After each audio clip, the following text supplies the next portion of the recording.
প্রিয় উপস্থিতিবৃন্দ, আজকে আমার জীবনের একটি বড় স্বপ্ন সেটি পূরণ হতে চলেছে। সেটার জন্য আমি মহান আল্লাহর দরবারে শুকরিয়া জানিয়ে আমার বক্তব্য শুরু করছি। আমার নেতা দেশনায়ক তারেক রহমানের উপস্থিতিতে এরকম একটি জনসভায় বক্তব্য রাখবো, সেই স্বপ্ন আমি বহুদিন ধরে দেখেছি। সাধারণ জনগণের দৈনন্দিন জীবনযাত্রা নির্বাহ করা দুর্বিষহ হয়ে পড়েছে। বিশেষ করে যারা গৃহিণীরা আছেন তাদের জন্য এই সমস্যাটি আরো তীব্র।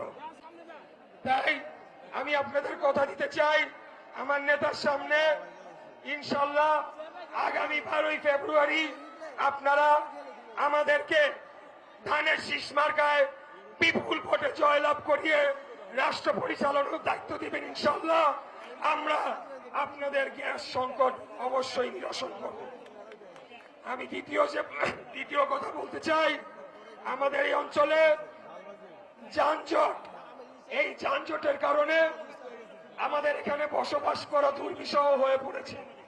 ঘন্টার পর ঘন্টা আমরা যানজটে বসে আছি, কর্মঘণ্টা নষ্ট হচ্ছে, বায়ু দূষণ হচ্ছে এবং এই রকম একটি প্রতিদিন ঘন্টার পর ঘন্টা যানজটে বসে থাকলে অনেকের মানসিক সমস্যা পর্যন্ত হয়ে যাচ্ছে। আমি আপনাদের কথা দিতে চাই, ইনশাল্লাহ আগামী দিনে যদি আমরা আপনাদের ভোটে নির্বাচিত হয়ে সরকার গঠন করতে পারি, তাহলে আমরা গণপরিবহনে যে বিশৃঙ্খলা রয়েছে সেটিকে নিরসন করব। আমাদের বিভিন্ন রাস্তা, বিভিন্ন সড়ক অবৈধভাবে দখল হয়ে স্থাপনা নির্মাণ করা হয়েছে, ফুটপাতে অবৈধ স্থাপনা নির্মাণ করা হয়েছে, লোকজন চলাচল করতে পারে না। আমরা এই সকল অবৈধ স্থাপনা দখল মুক্ত করে সর্বসাধারণের জন্য যানবাহন চলাচলের উপযোগী করে তুলব। তাতে করে কিছুটা হলেও যানজটের সমস্যা নিরসন হবে বলে আমরা বিশ্বাস করি। প্রিয় উপস্থিতিবৃন্দ, আমাদের এই অঞ্চলে আরেকটি অত্যন্ত বড় সমস্যা জলাবদ্ধতা। এই অঞ্চলের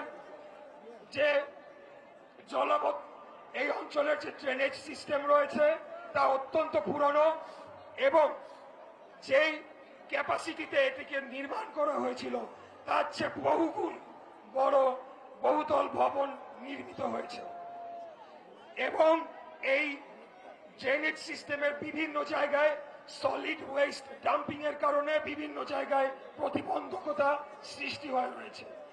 আসন্ন বর্ষা মৌসুমের আগে আমরা এই ড্রেনেজ সিস্টেমকে একটা পরীক্ষা নিরীক্ষা করে যেখানে যেখানে ব্লক রয়েছে, প্রতিবন্ধকতা রয়েছে, সেগুলোকে উন্মুক্ত করে ড্রেনেজ সিস্টেমকে সচল করতে চাই, যাতে কিছুটা হলেও আগামী বর্ষা মৌসুমের আগে আমরা এই জলাবদ্ধতা সমস্যা কিছুটা নিরসন করতে পারি।